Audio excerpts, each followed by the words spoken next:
I am back for video two. Still not fully comfortable with this, but feeling much better about it. Um, I've been watching, I'll just start with this. Cults.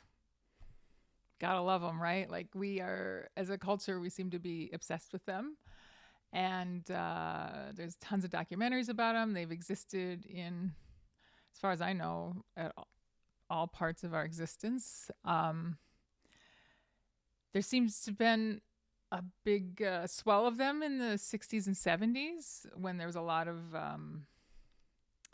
here in America at least, when there's a lot of civil unrest and the breakdown of traditional religion, and people were kind of looking for a place to park their soul. And so we saw this rise of cults. It's interesting because I feel like now there's a lot of similarities in this decade that we're living in that existed then, that time of transition. And so if I had to guess, if there's more cults, and again, that's a word that is subjective and different people have different definitions of it, but I don't want to get too lost in that. So um, anyway, are there more cults today? Are the number of people who are attracted to cults and joining cults, is that going down or is that going up?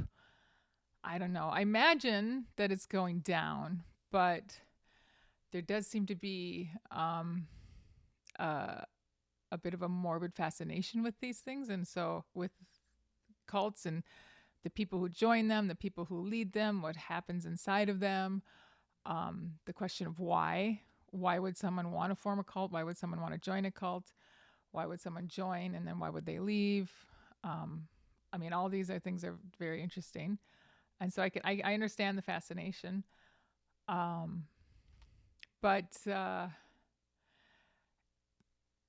I feel like there's one part of the conversation that's, I don't know. Maybe people are talking about it, and I just haven't found those places where people are talking about it. So, I just for a quick background, I'm a cult survivor myself. When I was young, my parents joined a fringe religious sect that was run by a charismatic leader who held all the power. Families gave up everything that they owned, all the material possessions, and were encouraged to disconnect from their family of origins and their friends, to move physically to be a part of this commune. Nobody was paid a wage. Everyone worked for the businesses that were owned by the cult. So women were subjugated to men. Corporal punishment was used on children. All the kids did not go to public school. The school was inside the church, the cult. So I think by any definition of cult, cult would be an appropriate label for this organization where I lived from the summer between second and third grade until I left when I was 19. So that I went to middle school there. A lot of my elementary school years, elementary, middle school, and high school were all there. During that time, it was made clear to us that a college education was not in the cards for us. Women were basically, the understanding was that our role was to be mothers and wives and mothers. So spending money on an expensive education wasn't a good idea. But honestly, to be fair, there weren't many men with college educations either. So it was a kind of an equal opportunity in that regard. Anyway, all that to say is I do have a bit of a history with this. Not a bit of a history. It's a big part of my life. In fact,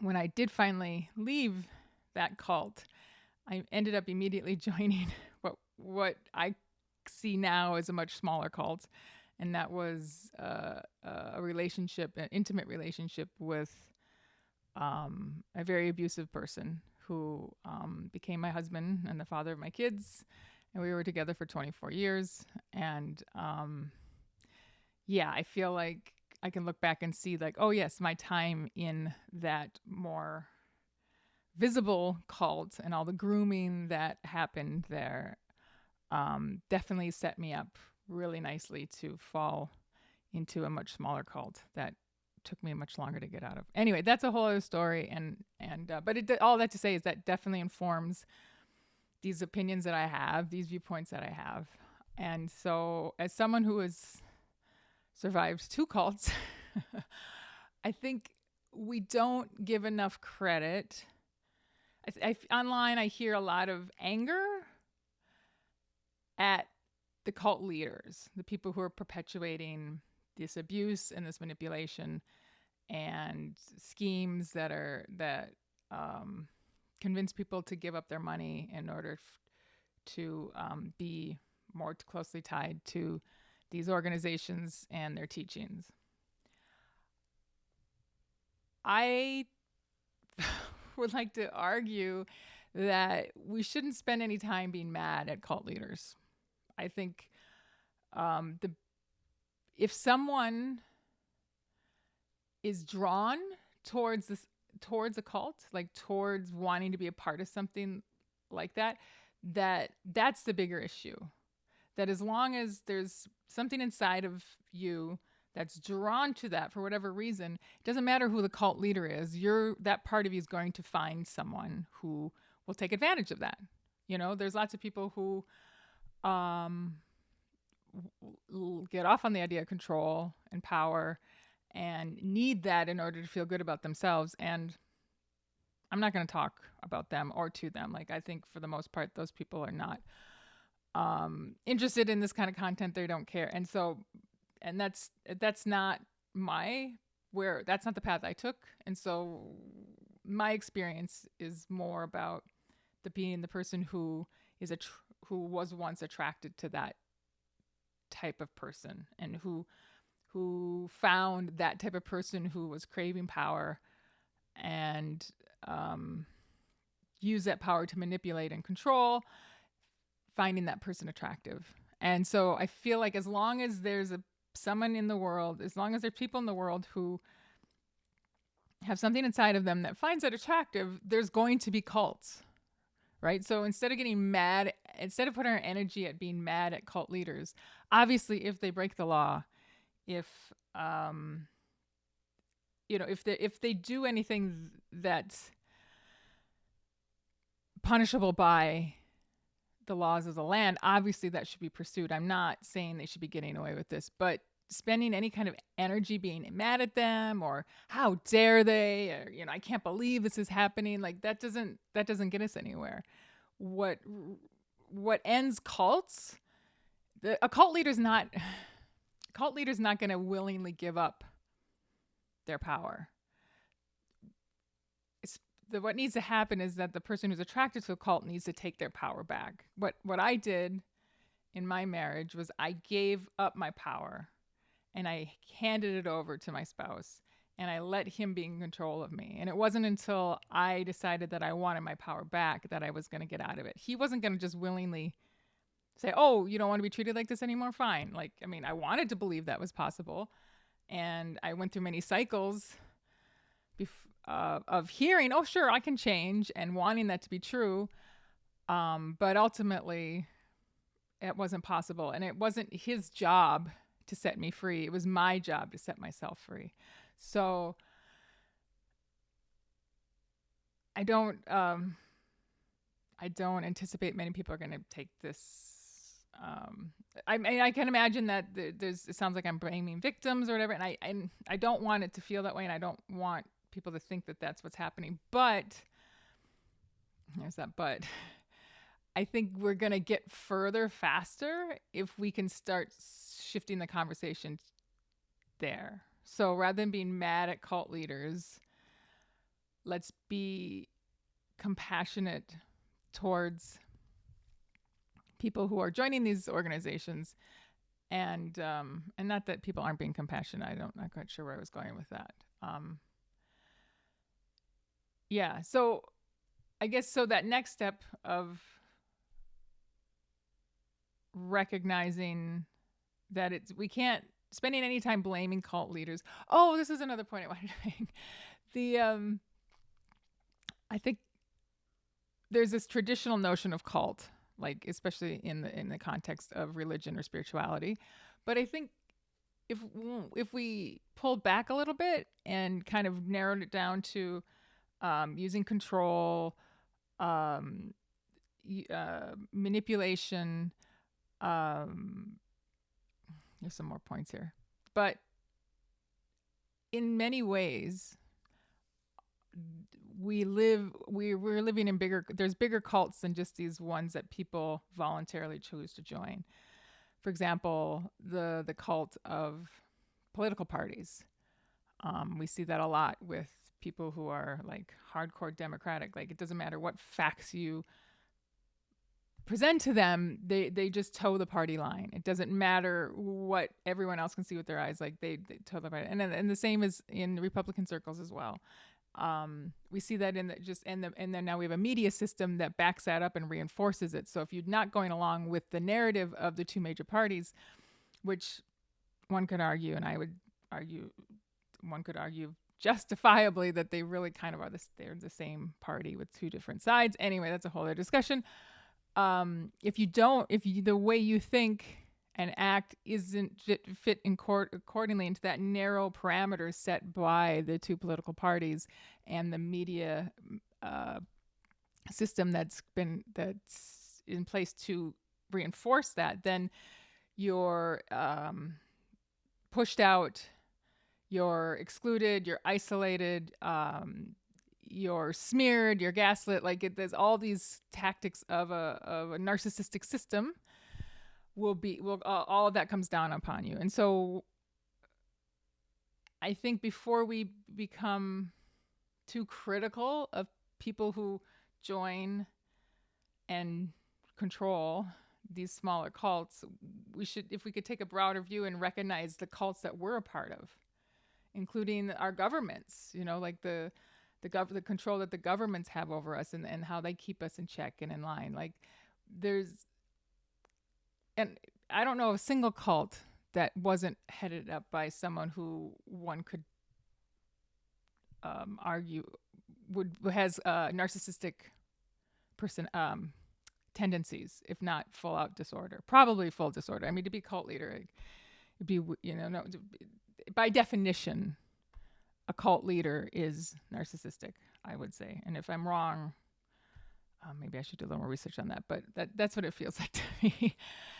Anyway, we live in all the systems that are all around us are also narcissistic, and in that way cultish. So like I said, the political systems, our media system, the systems of government, like, this is we are at peak narcissism. Our entertainment system, I mean, the stories of narcissism in the entertainment industry abounds, and many people who get ahead in the industry, they get ahead because of the narcissism that drives them. So we are, it feels to me, at peak narcissism. It's in all our systems, but it's not sustainable. Like most cults, there is a downfall that's not sustainable. You can only hold people with fear for so long. Eventually, it doesn't work anymore. You reach a point. I know for me it took 24 years, but you reach a point where you say enough, no more, and you realize that whatever fears that were keeping you there, the benefit of not being there is now, or maybe it's the fear of staying. The fears that come with leaving actually become less scary than the fears that have a staying. Maybe that's a better way of saying it. But at some point, the calculations shift, and now it's the motivation to make a major change is in place. And I feel like that's where we are right now in the world. These older systems are collapsing. The tactics that were used to keep us in check and keep us in control aren't working anymore. We're jumping from war to war to war to war, because in the past, going to war or having a new enemy kind of rallied people together and kept all of us under control. But that's not working anymore. And in fact, the wars had to cycle a lot quicker now in order, because the interest in the first one or the current one is quickly wanes, and so we got to start another one. And people are becoming incredibly fatigued about this. At the same time, the system's not providing any material support for, it's just, if a cult was so fearful and it needed to start buying weapons and investing in weapons, and then it couldn't provide food for its members or housing for its members, well, at a certain point, that's going to drive people, it's going to accelerate people's dissatisfaction with their living situation. And I see that happening on the macro level in North America, at least. So I guess the way I ended the first video that I did was a lot about how it's amazing times we're living in. It's very exciting. And I see that we're breaking out of this, just like eventually most cult members break out of a cult. We, the masses, are breaking out of the cult-like thinking that has kept us in check for so long. And it's beautiful to see. And I'm excited. I'm excited that it's happening. I'm excited that instead of people handing over their autonomy to someone else and saying, hey, you think for me, you tell me what's good for me, you tell me what's bad for me, that's not working anymore. And we have to wake up and start actually looking for ourselves at what works for me, what doesn't work for me. And instead of having gurus outside ourselves, we each become our own guru. We each become our own self-master, right? So that's things are breaking up fast. There is, in a way, our society is becoming more atomized, which on one hand is scary, because we all feel less connected with each other. But the upside of an atomized society is that we can no longer look to the person next to me like, oh, hey, what do you believe? Well, I believe that too, because there's been now enough things that you didn't agree with that person. And so we're seeing coalitions that were once, bolted together, falling apart on different issues, and new issues come up and new coalitions are created. And then months later, those break apart because of a new issue. And it's like, we can't consolidate around these ideas anymore. And that's going to force each of us to have to come look inside and find out, okay, well, how do I really feel about this? What do I know enough about it to come make a decision? Maybe I'm going to look around. Or better yet, I don't know what I think about this, and that's okay. I don't have to have an opinion about every single issue. I don't have to know everything that's going on. And in fact, when I try to do that, I get exhausted. Trying to stay abreast of everything that's happening in countries that are outside of my own. I can't do it anymore. I'm going to stop doing that. 1, 2, stop arguing with strangers online. 3, turn off the news, which is huge. And, just take a little break from it. It doesn't have to be that long. But I think when I'm meeting more and more people who are doing this. It's beautiful to see. And people aren't missing it.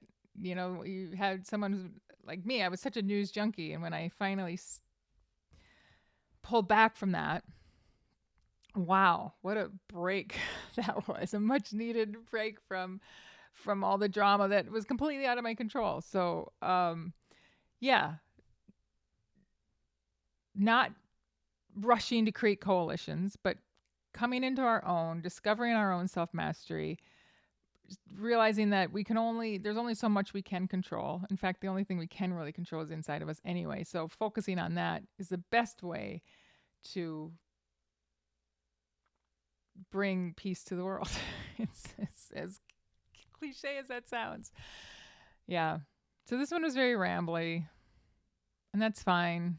Maybe this will just serve as an outline for some future one, but I feel like I still feel a little bit of resistance to this project, and it's better to just push through that a little bit and not put the pressure on myself to be fully prepared or fully thought out or have an outline, and maybe no one will watch it. That's fine. It's not really about that. It's really about just getting better at it each time, getting more, and part of that is getting more comfortable and finding my footing, uh, one video at a time.